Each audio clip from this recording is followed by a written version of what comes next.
Well, good afternoon, everyone, and welcome to today's Communities in Bloom webinar.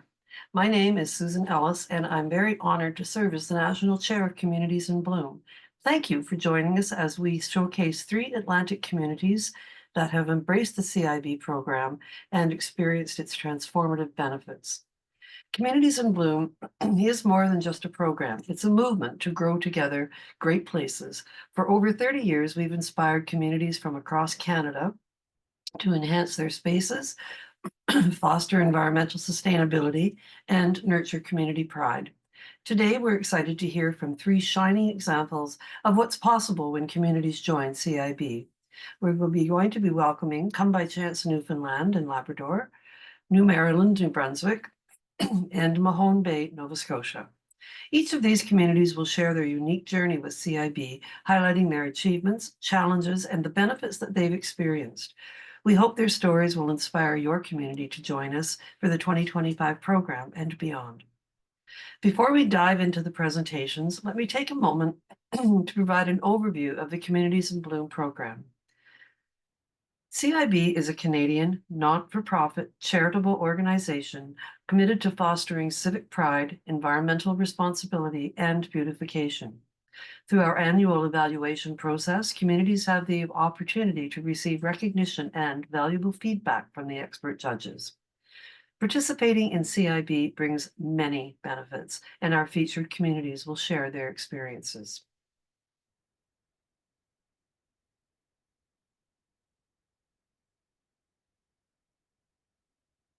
Before we begin, we'd like to thank our Nova Scotia Atlantic Edition sponsor, the Tourism Association of Nova Scotia. Your support is truly appreciated.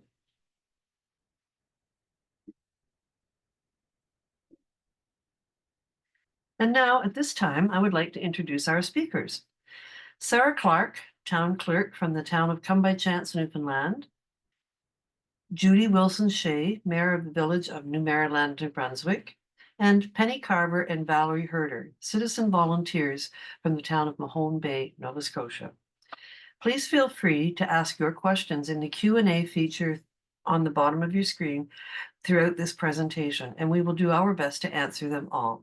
You can find the Q&A feature at the bottom of the screen. If it's disappeared, you may simply just need to hover your mouse around the bottom of your Zoom screen, and it will pop up again.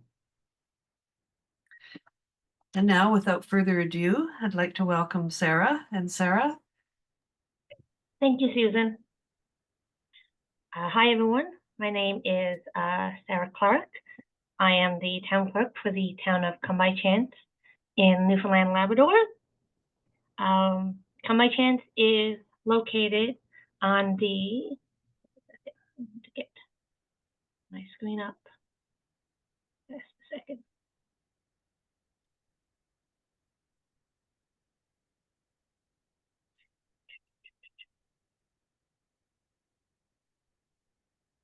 There we go. Newfoundland, Come By Chance is located on the isthmus of the Avalon, right around here. If everyone can see, it's for anyone who doesn't know, the isthmus is because it connects to the main part of the island, and that's where we're located, between these 2 bays. And we have approximately 208 people. So we're very, very small, but we actually have quite a long history here in the area. We're known currently as one of the industrial hubs of the area and the province. Also, Come By Chance was one of the first communities to have what was known as a cottage hospital that serviced the entire surrounding area. And that was open for approximately 50 years, servicing the area, and we still have a public health clinic here today. So we're still very involved with providing health care to our residents and the surrounding area. Also, we have the province of Newfoundland Labrador's only oil refinery, which has actually now been retrofitted into biofuel to create biofuel, and is one of the largest employers in our area. So part of what makes us unique is that we're very nature oriented, as you can see on your screen. That's locations all around our beautiful town, including our Salmon River, Come By Chance River, but we're also very open-minded about industry and bringing new opportunities to the area. In just a second, I'm going to just stop sharing my screen. So some of the ways that we found very helpful by having Communities in Bloom come in last year, we found that it really helped us to identify where our strengths are in our community and what weaknesses or areas where we could improve in our service and tourism, beautifying our town, because we found it is just sometimes easier when someone else comes in to kind of, you know, get their perspective on what works and what doesn't work. Part of one of the benefits we've found since having them come in is we are going to try to continue and expand on our heritage, our cultural identity. That was highlighted quite a bit in our tour with our judges, Martin and Frank, and they seem to really enjoy hearing our stories and our history. So that's something that we are definitely planning on continuing. We're also planning to continue our efforts with preserving all of our green spaces and have ways that we're looking at doing that we probably would not have thought to do had we not been involved in Communities in Bloom. Just ideas that we did not think of, that going through the process and the evaluation came to light, and we thought were really excellent ideas. So there was a lot of very helpful recommendations that come from having Communities in Bloom involved. And like I said before, you get an outside perspective, but not just even local outside perspective, but you find out what municipalities are doing, not just in a local area, but all around the country. And you can gain insight on what worked for them, what didn't work for them, and how you can maybe improve upon your own municipality. So that was our biggest takeaways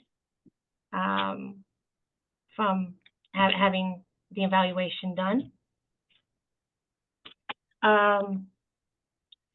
If you're thinking of participating, my thoughts on it would be definitely to start very early. It is a lot of work. It's not a lot of work, but it takes a lot of planning.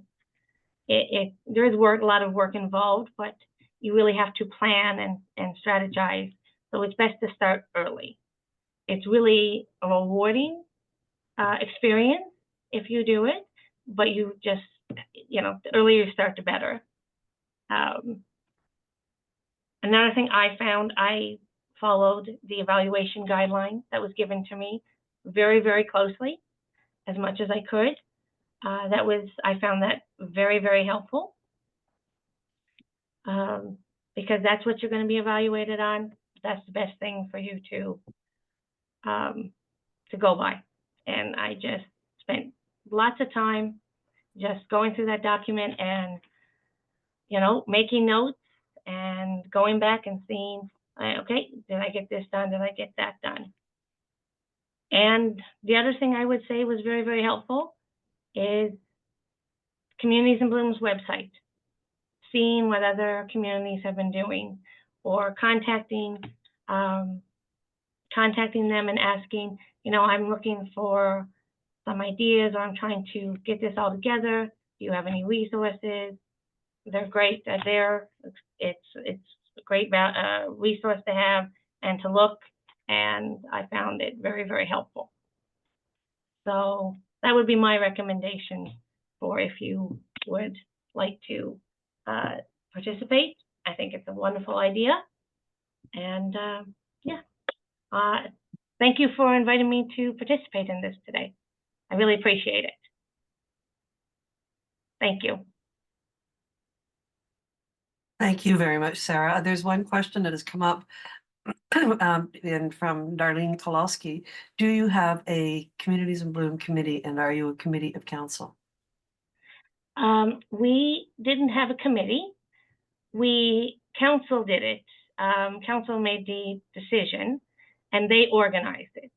But so through the council, we organized our community groups and did it that way. We're a small town. Like I said, 208 people. Hard to get a committee together, but we were able to get our volunteers to help in that. So I think if you have enough for a committee, it would be a great idea, but we just did it through the council. Well, I have to commend the 208 people of Come by Chance. It's a wonderful effort that you've made, and we're very, very happy that you have shared your information with us today. And so thank you very much. And I will now pass it over to Mayor Wilson Shea, and she's from New Maryland, New Brunswick. Good afternoon, and welcome to the beautiful village of New Maryland. My name is Judy Wilson Shea, and I am the mayor. I have 20 plus years experience working with the municipality.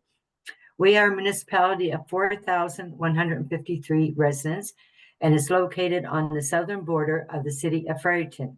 Highway 101 runs through the center of the village with subdivisions on each side. Vivian, would you be able to bring up that photo for me, please? Thank you. Our community is primarily residential with modest commercial base along Highway 101. We have had some involvement with Communities in Bloom initiative over the years, particularly in 2008 when I was personally involved. Based on the information that I was provided, we decided that we would re-engage with this initiative for 2024. But this time, Michelle Soller, the recreation coordinator, took the lead after I shared the package containing information with her. Impact and benefits. The feedback from the judges, John and Anthony, and the opportunity to showcase our community were clearly appreciated. The evaluation forms and marking sheets provided by the judges were valuable tools for identifying areas for improvement, which were incredibly beneficial for planning future projects and enhancing our community's overall environment. Participation in Communities in Bloom helps foster a sense of pride among residents and encourages community members to take an active role in beautification and projects. The evaluation forms and marking sheets are not only a means of recognizing success, but also offer specific areas for growth. These insights can guide future planning, marking the next round of projects even more successful. It was an opportunity for our community to look at all projects that are taking place in our municipality. Could you bring up the pictures of the church, Vivian, please? Volunteer judges John and Anthony wrote, quote, "The New Maryland Heritage Association, Inc. was created in 2019 to foster and promote activities of heritage in the parish of New Maryland for present and future generations. The Heritage assumed stewardship of this 1863 building and continues to take steps to keep the building structurally and functionally useful," end of quote. We were very pleased to receive recognition for St. Mary's Church Rehabilitation Project. There's a lot of history that goes into that, and unfortunately, I don't very limited with my time today, so I don't have time to elaborate on that. And I must say that I am a proud member of this association. Actually, I chair the committee. And can you take that picture down, please? And I don't know, can you zoom in on that? This is the certificate that we received. And I know the Maryland Heritage Association was very proud to receive that special mention. Tips for participants. Establish a committee. Involve key stakeholders. We included staff members, Michelle, Kirk, Nancy, Audrey, myself, and our beautification contractor, Dave. It's important to have a group of dedicated people with different skills and perspectives. Prepare a budget. Assign roles. Everyone should have a clear responsibility. Michelle took the lead in organizing the agenda and preparing the documentation. Everything was filtered through Michelle. Prepare an extensive document. Can you bring up that slide with the 6 categories, please? Cover all 6 categories. Create a comprehensive document that addresses all the judging criteria: community appearance, environmental action, heritage conservation, tree management, landscape, and plant and floral display. In our situation, we had to start from scratch. Having said that, we now have a detailed document, which in future years we can add on to the existing document. Prepare early. Prepare an agenda to be used when the judges arrive and follow it. Michelle prepared an excellent agenda and made sure we followed it. Involve staff in discussions with the judges. They have the expertise and like to be included. Engage your residents. Document the process. Capture moments during the judging process. This not only helps with the report, but also provides a visual record of your community's progress year after year. Create a collage of your community's efforts. The photos can be shared with residents or used for future planning. Be prepared for the weather. Plan for all conditions. Weather can be unpredictable. If rain is in the forecast, provide umbrellas. And if it is hot, ensure there's sunscreen available. This small detail can show judges that your community is well prepared and thoughtful. Take pride in showcasing your community. Have meaningful conversations. Enjoy the experience and engage in meaningful dialogue with the judges. John and Anthony were knowledgeable and approachable, which made the experience enjoyable and informative. Add humor. A bit of lightheartedness can create a positive atmosphere and make your community stand out in a memorable way. Enjoy the experience. It's a great opportunity. Despite all the extra work involved, Communities in Bloom is a wonderful experience. It brings your community together, allows for reflection on what has been accomplished, and provides an opportunity for growth in the future. Thank you. That's wonderful. Thank you very much, Judy. Your community is obviously very much engaged in the process. And to the people who are participating in this webinar, I've been taking comprehensive notes, because what we're ending up with, that is one of the benefits of the webinar, is at this point 16 great benefits of participation. And I know that we're going to hear from our next speakers and get more things about participating. Somebody did ask if there was a question, if there was anybody here from Nova Scotia. I really don't have any way of knowing that, but maybe Vivian or one of our, I do believe we have some attendees from Nova Scotia. I can't tell by looking. So now I'm going to pass it over to Councillor Carver and Valerie, and I'd like you to tell us everything that we need to know about Mahone Bay. Hi, we're very pleased to be here, and I'll start out by introducing myself. I'm Valerie Herder, longtime resident of Mahone Bay, and I was a volunteer participant on our committee. And Penny? And Val forgot to mention that she's the main leader of a group called Talking Trees in Mahone Bay. So by way of introduction for me, I'm Penny Carver, and I've been involved with Val as a member of Talking Trees since 2014. After working as a teacher and social worker, I've been serving my community as a municipal councillor for the past 12 years. And I'd like to clarify that while CiB has listed me as Councillor Carver for today's panel, I did participate in our project as a private citizen. So here's a bit of information about Mahone Bay. You can see our beautiful 3 churches on the in the background. We're a tiny town, but not as tiny as Come by Chance. Population 1,064 on the south shore of Nova Scotia. An easy 1-hour commute from Halifax with a twinned highway much of the way. There are 3 main employers here, a K-9 school, a large new nursing home, and a manufacturer that has an international market. We've got funky businesses catering to tourism, and we have all the essential core services, the bank, grocery, pharmacy, post office, and hospitals nearby. Mahone Bay is famous for its iconic 3 churches and its beautiful setting, but we love it especially for its remarkable people and their incredible achievements, culturally, environmentally, and historically. The community passion gets things done here in Mahone Bay. And alongside that community passion, there's been a long-standing civic commitment to addressing environmental issues and climate change, as seen by our wind farm, our solar facility, and our living shoreline. So we were very excited about signing up for the 2024 CiB program, and we didn't yet know what value our participation would bring. So it's pretty hard to overstate the positive value of participating. I mean, absolutely, the amount of work was daunting for our citizen committee, but well worth it. And I'm just going to go through some of the key impacts, and I know that the impacts will be unfolding in years to come.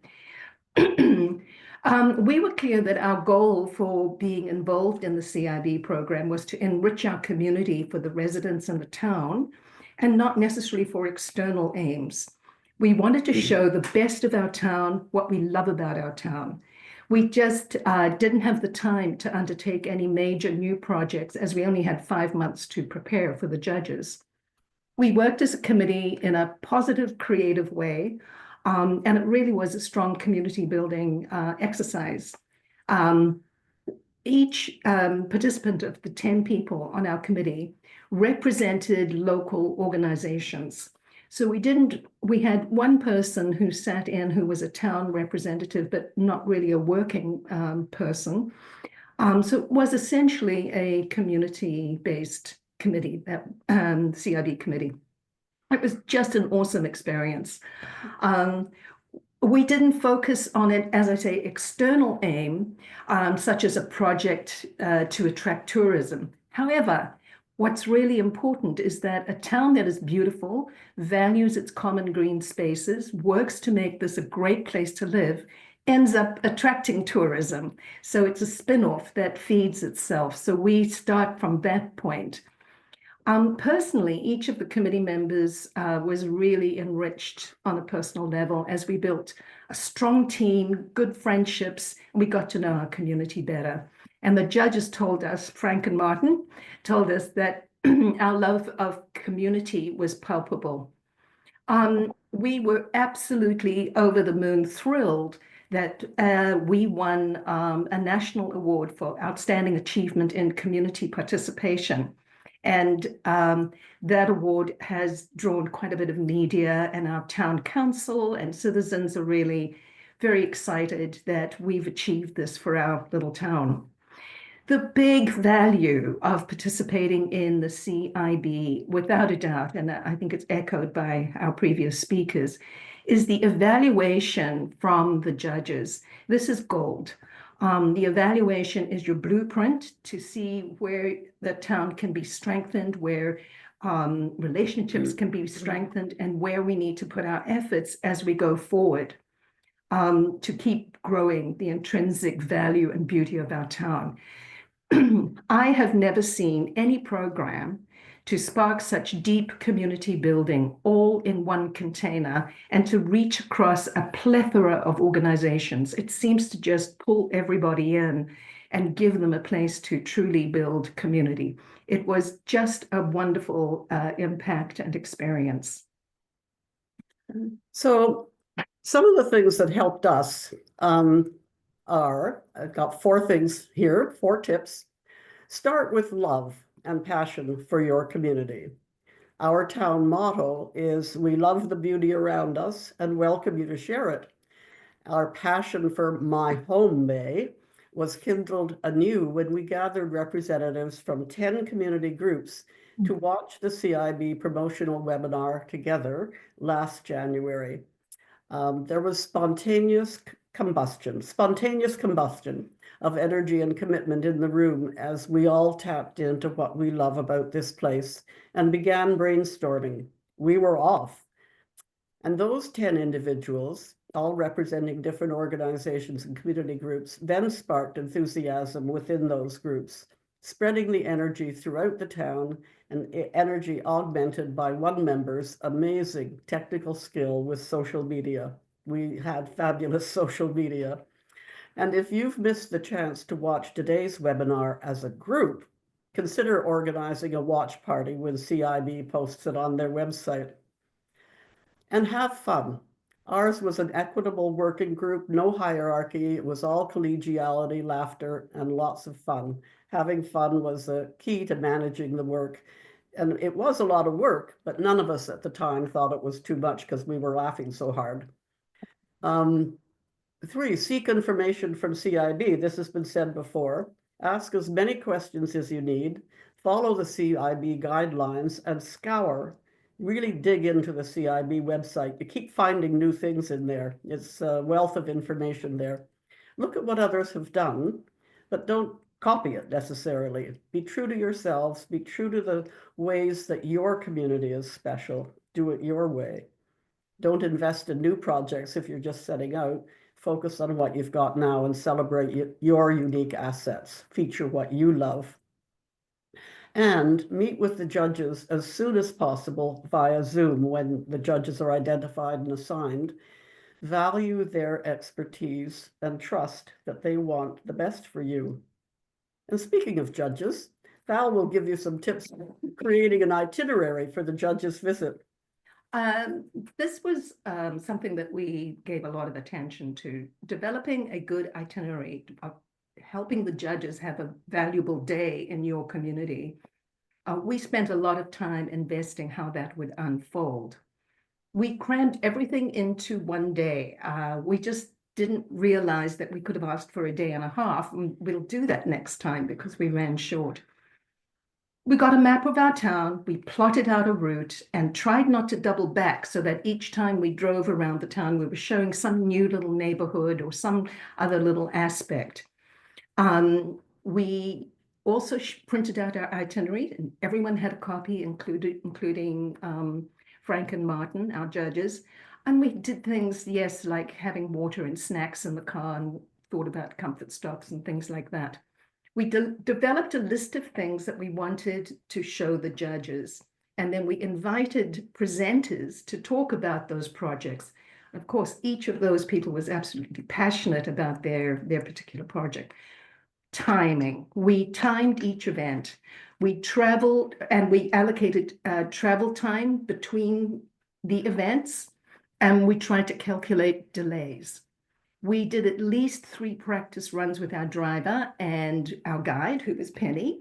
And Penny, we did it with a stopwatch each time and tried to really figure out exactly how this was going to unfold.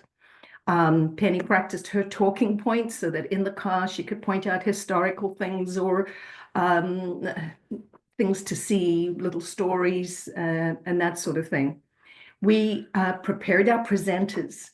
They were given between 10 and 20 minutes to present, depending on what their project was.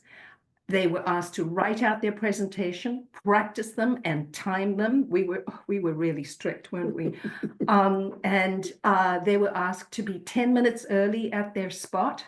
We warned them that we may cut them off and move on and not to be offended, and they were all absolutely keen. One of the things we did as well, we brought people into their location. So if we're standing on the wharf talking about something, we did a practice run there, and that was really helpful. So they knew where they were going to be. But with all that practicing and endless timing, it didn't count for Frank and Martin to get enamored with our scarecrow artists and spend about 20 extra minutes there. Or when they were viewing the community garden, it was supposed to really be a 4-minute quickly peek over the fence and then let's move on to lunch.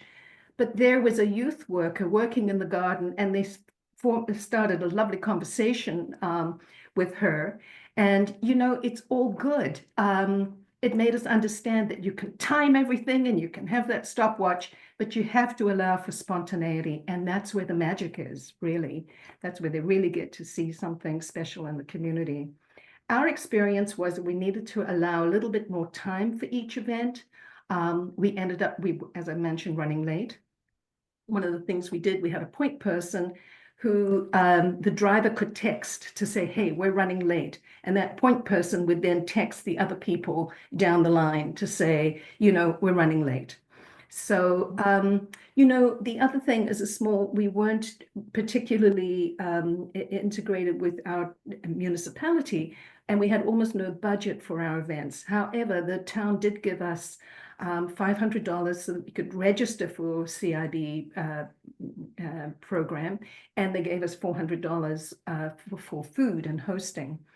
So with hosting our judges, we chose to do potluck meals, which we think is one of the nicest ways to be in a community. So we had a potluck lunch at our community center and a dinner at someone's home overlooking Mahone Bay, and it was completely delightful. So I think, Penny, you're going to talk about next time. Yeah, next steps. So we know at least that we're going to take 2025 off, partly to give us more time to plan and digest all the recommendations that have come from Frank and Martin.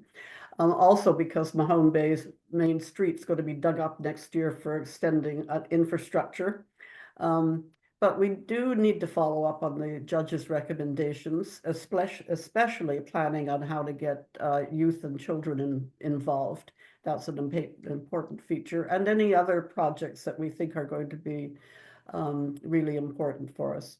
But our major task is going to be to consider how to formalize our relationship with the town. We've been a very loosely organized group of enthusiastic citizens, not a formal entity, and it's been difficult for the town to deal with us officially. The policy of the town is, if it's providing grants, for example, is to only to provide them for registered organizations, formally constituted organizations, and that's not us. We're just a bunch of passionate people. So our possibilities in that regard include becoming an independent society in our own right, become a subgroup of an existing society, become a committee of the town. There's pros and cons to all of those, and we have it scheduled to meet with the town and start discussing. And next time, as Val said earlier, we'll consider asking for more than one day for the judge's visit if our schedule looks really tight. So just before we introduce, we're going to show a little video that we made. We were so enthusiastic about showing off our town. We plunged ahead in our short amount of time and made a 3.5-minute video, which we thought, how difficult could that be? And of course, it was a tremendous amount of work. But, you know, we so enjoyed our judges. It was such a valuable process. And if you are thinking about getting into this, I'd say go for it. So we're going to cue our video now. It's being cued there by Sonia or Vivian. Welcome to Mahone Bay. We are delighted to be part of the Communities in Bloom program, designed to enrich our town for those who live here. While our waterfront is very well known, I'm going to share some of the secret and unseen parts of our community that make this such a delightful place for residents to live. Our town is blessed with a fine tree canopy with many 100-year-old trees. Our superb trail system, based on the old CN railbed, provides many kilometers of shady trails for walkers, cyclists, and ATVs. 3 of the trails converge in Mahone Bay, all maintained by many volunteers. Jubilee Park consists of 17 acres that was bequeathed to the town by the Women's Institute in 1927. The jewel in the crown of Jubilee Park is roughly 14 acres of old-growth Acadian forest, crisscrossed with trails and filled with native trees, many of them hemlocks. It is a profoundly peaceful place to walk and contemplate nature. Nearby are tennis courts and our fine soccer field that serves over 200 local children. Besides these treasured public green spaces, the owners of a much-beloved private parkland graciously allows people to walk the tranquil old-growth trails. We have avid gardeners and many glorious gardens. Some residents are encouraging their gardens to re-wild with native plants that support biodiversity and habitat for wildlife. Some are adopting straw bale and alternative methods for their organic veggie gardens. At least a dozen residents have signed up for the Suzuki Butterfly Ranger program to cultivate flowers for pollinators and butterflies. Nearby is the town's apple orchard. Dr. Maxwell shares his expertise on revitalizing old apples, and he donated heritage apple trees for the orchard, teaching the community how to prune and graft them.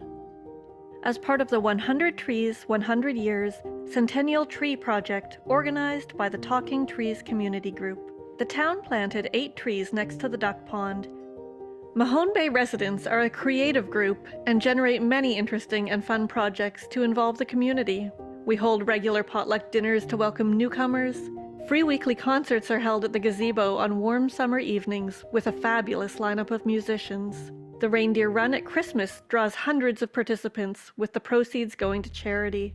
Signature Festivals organized a pie contest judged by local celebrities. It was such fun and so successful they hope to make it an annual event. Our local quilt guild was founded almost 30 years ago and is one of the most active in Nova Scotia. The quilters often gather to stitch quilts for hospitals and shelters.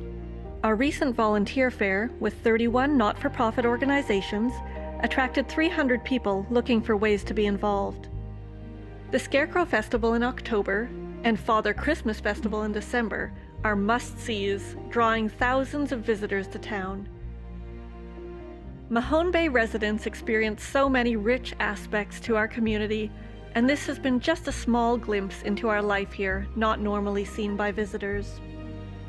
I'll leave you with our motto since the 1950s. We love the beauty around us and welcome you to share it.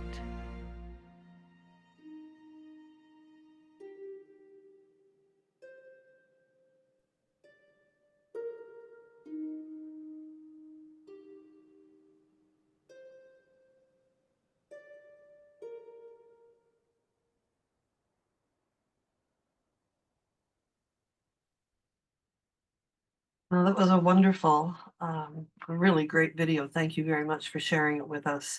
And I also, it was very informative. So I'd like to thank you, Councillor Carver and Valerie, and all of our speakers. We're going to have a few questions now and a bit of a Q&A period. But I do want to point out that of the 14, 22, and of the 32 points that you collectively made in terms of how to manage your committees and how to manage your programs, it's very, very useful. And as somebody who has judged across Canada and throughout Europe, I do absolutely agree that you need to allow for spontaneity. That was an excellent point. And I also think it's absolutely necessary that you have somebody designated as a timer.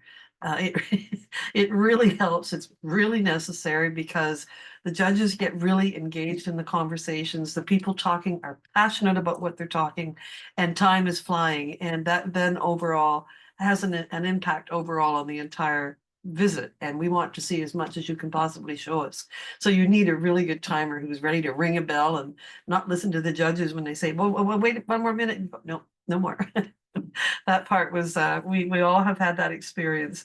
And I must tell you that as judges, it's an awesome experience visiting these towns across Canada, around the globe. It's an incredible honor to be part of this organization that, as I mentioned earlier, is 30 years old, and there is nothing but positive that comes out of it.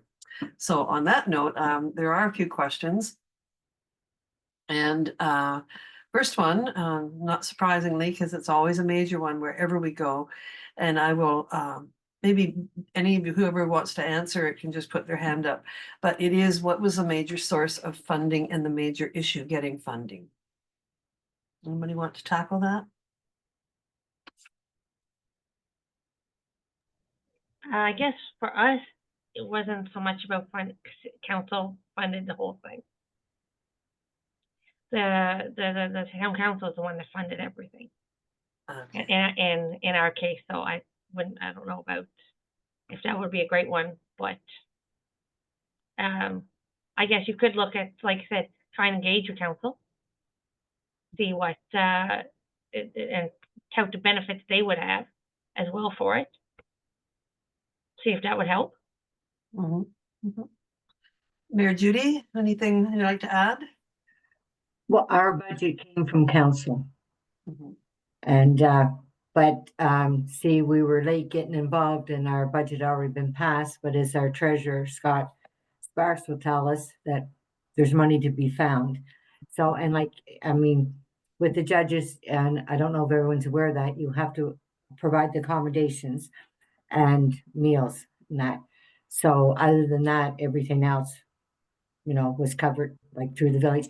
And one thing, like we had a social time and the judges, it just worked out that the judges were here. So they were invited to that. So they got to engage with all members of council and also the residents, which they were very pleased to do. But the bottom line is it comes from council's budget to pay for it. Thank you. Penny or Valerie, you want to add anything further? Well, I think we've mentioned that we did it on a shoestring. Council did provide the registration fee, and later we asked if they could support some costs for about hosting.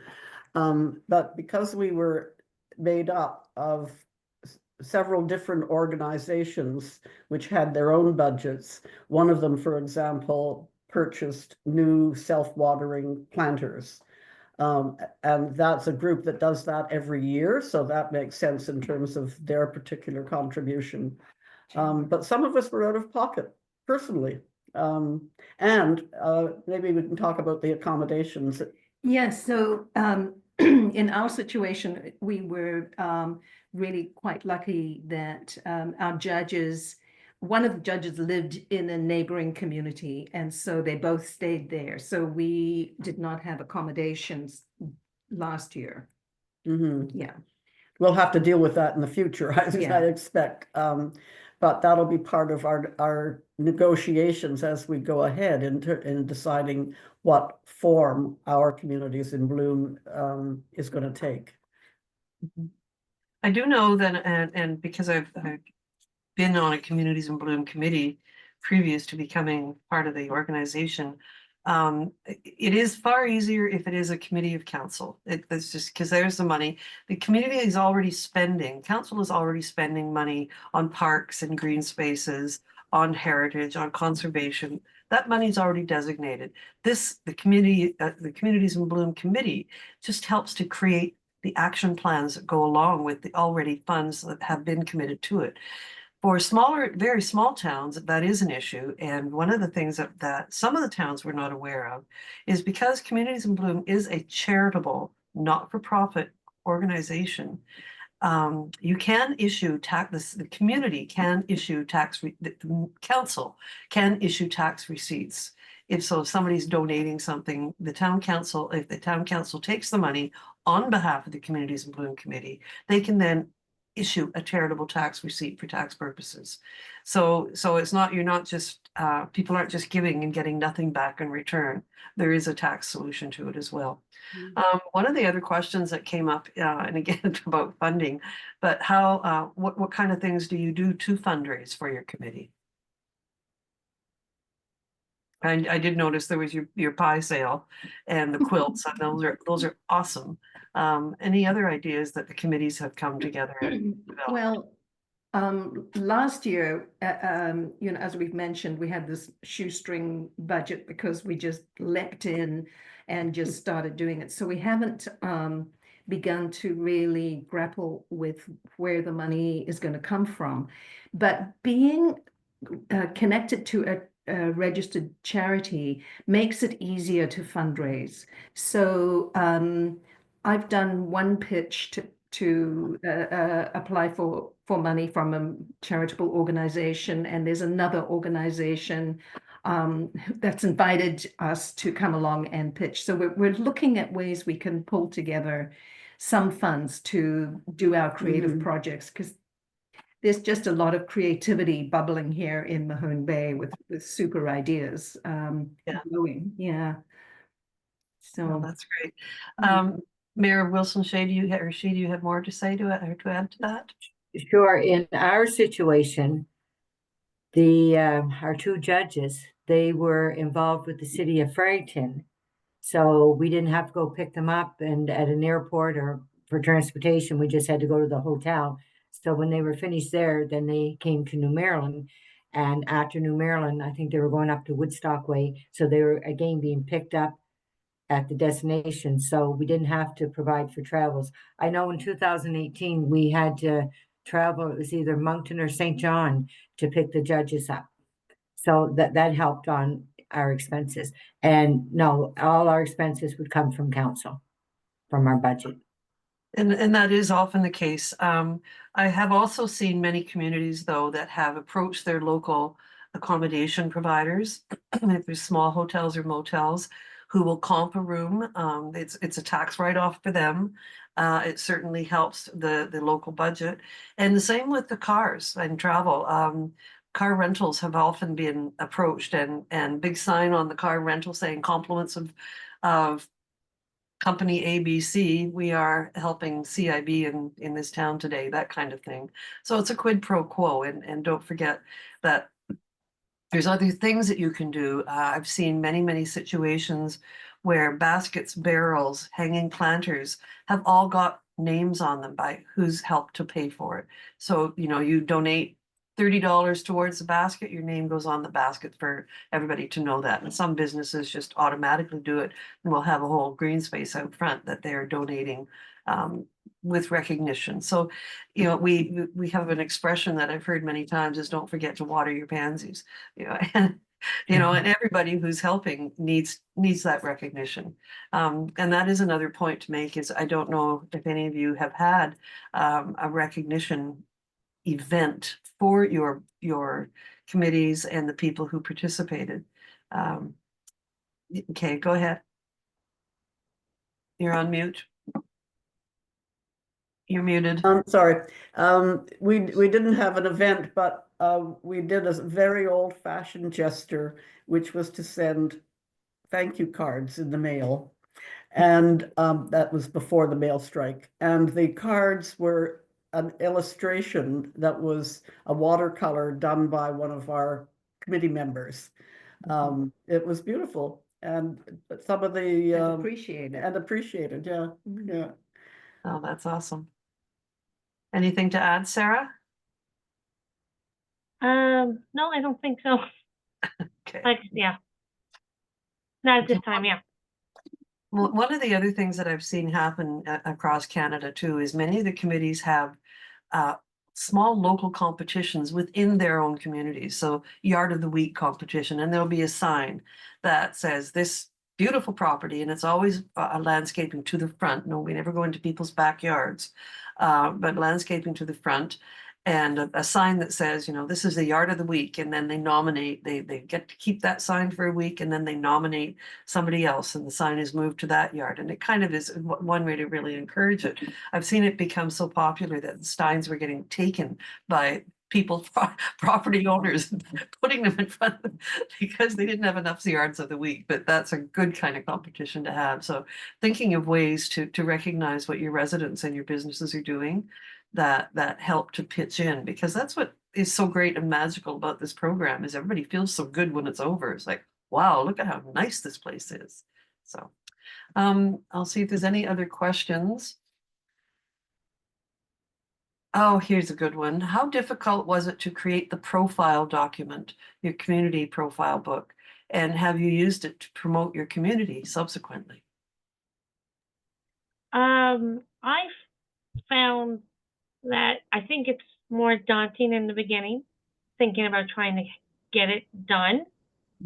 But I just, like I said, used your Communities in Bloom website, see what other people had done, but not copy and paste it, just look what they did and adapt it to our own community.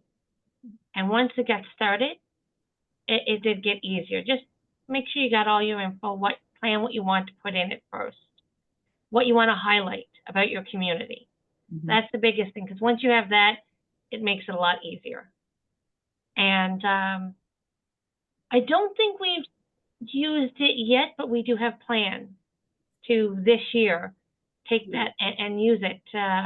We're planning to apply for grants, trying to get a few things done from our evaluation, and looking maybe for grants to do that.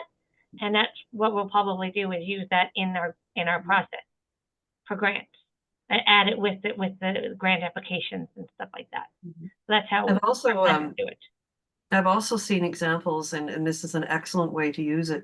Once the community profile, and if it's modeled after the 6 criteria upon which you're being evaluated, it becomes a baseline document. So in 2024, we did this, and in 2025, oh, look what we did this. And it's a really great, it's an archival document, which then ends up in the library, the public libraries, or in the tourist offices, or with the real estate agents, because it also helps a real estate agent sell the town for you as well. And exactly, yes. all of which are great uses for that book, because it just brings more investment, more people overnight, and more tourists. Yeah, exactly, yes.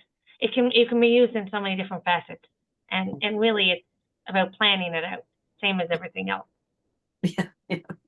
So for us, we bit off more than we could chew, in a sense. I was sort of leading the community profile piece of work, while Val was developing the itinerary.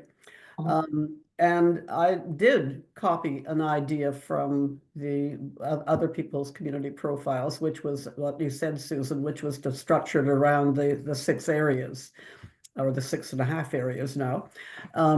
And in fact, that was very useful.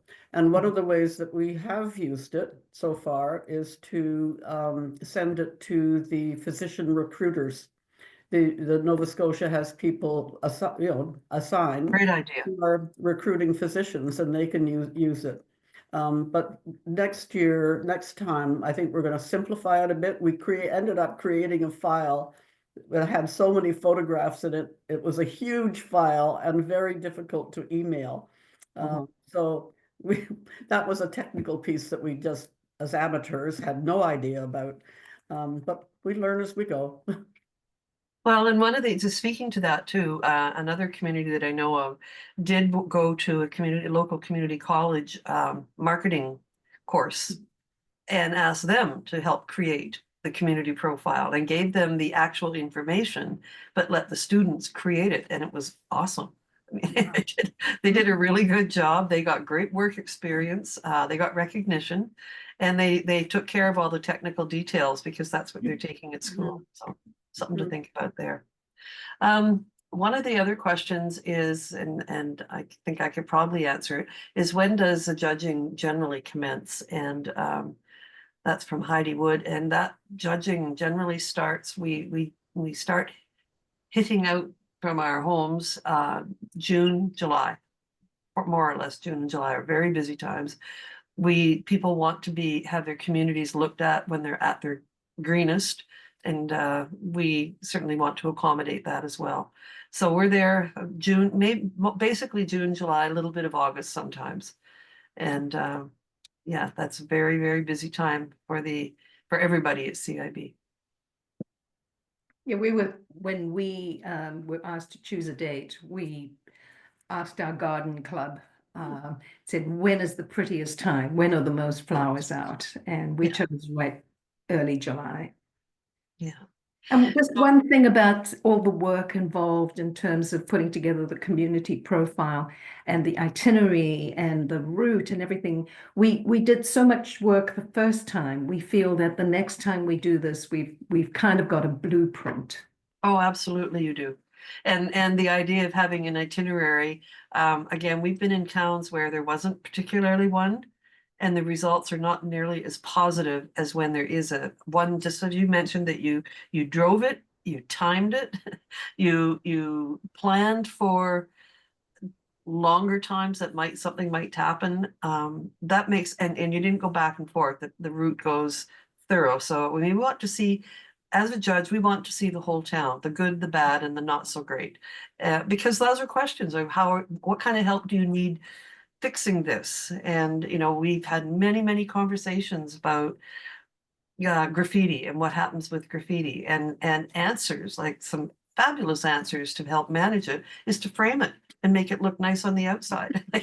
There were some great ideas out there. And again, back to the website, you will find all sorts of shared information about challenges and opportunities that are available for continuous improvement. Okay, I don't see any other questions at this point, and I do notice that it is almost 2 o'clock. Susan, before we stop, Yes. can we ask a question? Because Sure. Val and I both mentioned the idea of asking for more than one day. Is that in fact possible? I would love to have 3 days in every town. And so I'm a great advocate for that. And Sonia will be shaking her head vehemently right now and saying, no, don't you say that. Because it is a time crunch and there is money. But yes, I think there's always things we can try to do to make the very most of our time. And it depends on the travel schedule as well. So ask him with, I think everybody would like as much as they can. It is a question of population as well. So,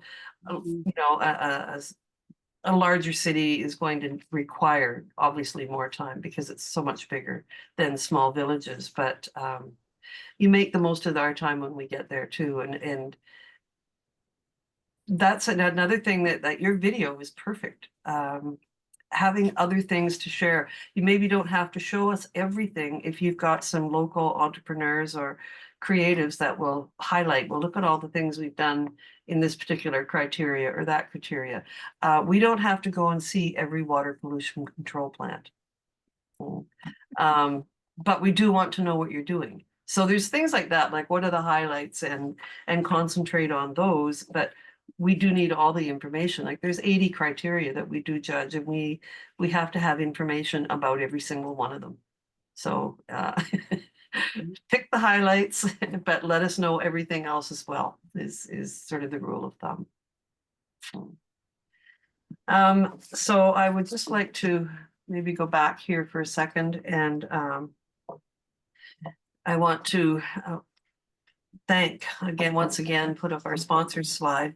And we want to give another big thank you to our Nova Scotia Atlantic Edition sponsor, the Tourism Association of Nova Scotia. We greatly appreciate your support, and we are really looking forward to this new version, this Atlantic version of CiB that is a sort of a cross between provincial on one hand, and then you go to the nationals on the other. But we're really excited about it, and excited about seeing new faces and new towns and villages from all of the Atlantic provinces. So thank you very much, TNs. And as we wrap up, I also want to thank our speakers from Come By Chance, New Maryland, and Mahone Bay for their insightful presentations. Your stories are truly a testament to the powers of communities in bloom and the ability to transform places and grow great places together. And you're truly to be commended for all your time, your energy, your effort. It means a lot to anybody who travels through your towns is going to say, wow, this is nice. So good for you. For more information to those who are on the webinar, for information on how to register for the Atlantic Division, please visit our website or contact the program specialist at Bloom at cib-cef.com directly. Registration deadline is February 28th. And on behalf of the staff and Sonia and Rebecca and Vivian, we would like to thank you for being here with us today. And we look forward to seeing you community blossom with CiB this summer. Thank you very much. Thank you for visiting.